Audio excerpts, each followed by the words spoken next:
સહીની ધૂન બોલજો. સવારમાં 8 વાગે. સવારથી 8 થી 10 વાગ્યા સુધી આટલો નિયમ છે. અને જો સનાતન ધર્મ, હિન્દુ ધર્મ, ગાયને માનતા હો, પોતાની માતા પિતા કુલદેવીને માનતા હો, ઈષ્ટદેવ પરમાત્માને માનતા હો, ધણીધર શામળાને વૈકુંઠાધિપતિ દ્વારકાધીશને માનતા હો, તો શંકરના કહેવાથી બ્રાહ્મણ ઈશ્વર મહારાજ બોલે છે, પણ શંકરના કહેવાથી બોલું છું, મહાદેવના કહેવાથી. મને કોઈ શંકર મળ્યા નથી કે મને મોઢામોઢ કીધું નથી, પણ પરમાત્માએ મને ઉકેલાયું. અને હું વિનંતી કરીને કહી રહ્યો છું કે અડધો કલાક ધૂન સવાર ઓમ નમઃ શિવાય, ઓમ નમઃ શિવાય બોલવા માટે શિવના મંદિરમાં સર્વે પધારજો, પધારજો, પધારજો.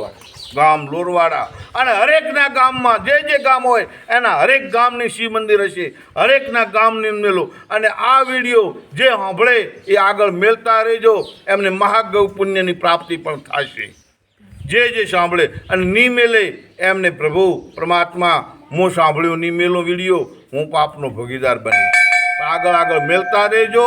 અને હરેકના ગામમાં શિવ મંદિર હોય ત્યાં અડધો કલાક શિવની ધૂન બોલજો, તો આપણામાંથી આ ગૌ પશુનો રોગ નષ્ટ મહાદેવ બનાવશે. બોલો મહાપતિ મહાદેવ.